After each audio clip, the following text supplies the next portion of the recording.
उपमुख्यमंत्री अजित पवार यांच्या विमान अपघातातील मृत्यूनंतर विमानतळांवरील ILS प्रणालीचा मुद्दा चर्चेत आलाय। अनेक विमानतळांवर लँडिंग वेळी वैमानिकांना लेझर बीम्सचा अडथळा जाणवतो व त्यातून त्यांचे लक्ष विचलित होऊन मोठ्या अपघाताचा धोका असतो।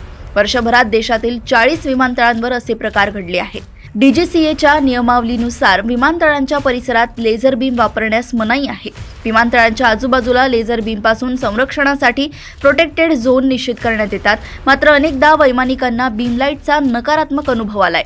कार्यक्रमांसाठी अनेक आयोजक आकाशाच्या दिशेने बीम लाईटचा वापर करतात, यामुळे वैमानिकांचे डोळे दिपून दुर्घटना होण्याची शक्यता असते।